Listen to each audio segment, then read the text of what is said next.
Next question. अभी next question क्या है देखो।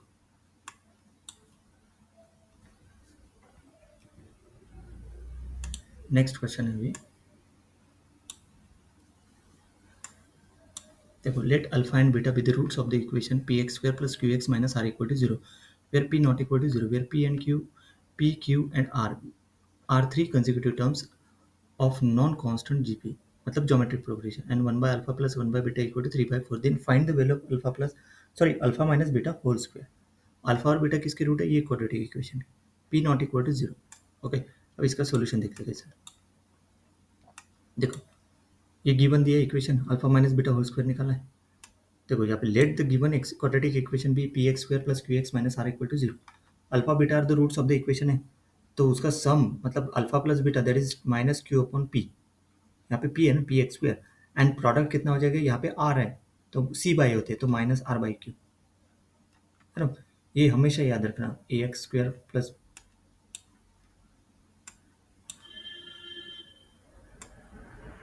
इसको हमेशा याद रखना क्या रहता है। सपोज इक्वेशन इस फॉर्म में, a x square plus b x plus c equal to zero, alpha beta उसके रूट है, तो alpha plus beta equal to हो जाएगा minus b by a, and alpha into beta हो जाएगा सी बाई ए।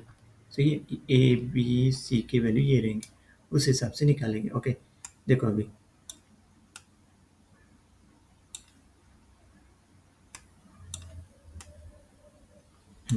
सही है, माइनस आर बाई पी तक। We are given that PQR are the क्या consecutive terms of non-constant geometric progression.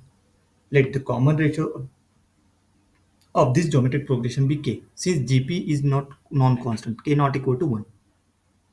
GP is non-constant, k not equal to 1.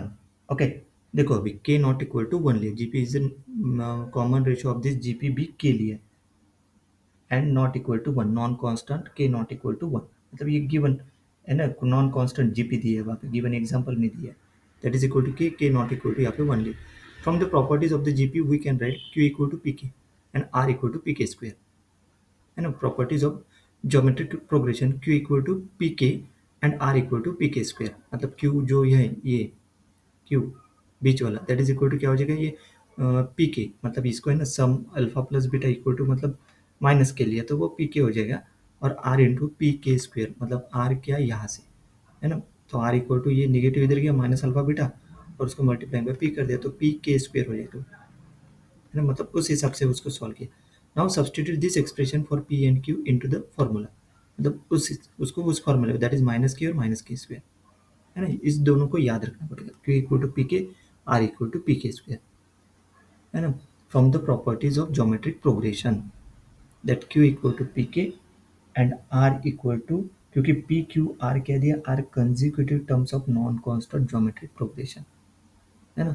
तो Q middle वाला है ना, तो दैट इज पी के हो जाएगा, एंड आर लास्ट वाला दैट इज पी के square.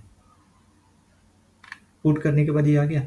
So we are given the condition one upon alpha plus one upon beta that is equal to three by four.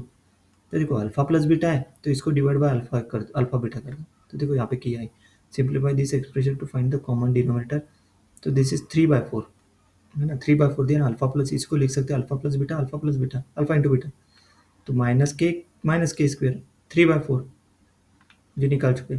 So from this K equal to four by three, तो K equal to four by three which is not equal to one, this confirms that gp is a non-constant. Note that we have the value of k, we can find the value of alpha plus beta and alpha into beta. So alpha plus beta equal to minus k, that is minus 4 by 3, and alpha into beta equal to minus k square, that is minus 4 by 3 whole square, that is equal to minus 16 by 9. We need to find the value of alpha minus beta का whole square. We know the identity relation alpha minus beta का whole square, alpha plus beta का whole square and alpha beta. So alpha minus beta का whole square equal to alpha plus beta का whole square minus 4 alpha beta. Substitute the values of we found for alpha plus beta and alpha beta. So alpha minus beta whole square equal to minus 4 by 3 whole square minus 4 minus 16 by 9. So alpha minus beta equal to 16 by 9 plus 64 by 9. So 16 plus 64, 80 by 9. So this is the final answer of this question. क्या है final answer? 80 by 9.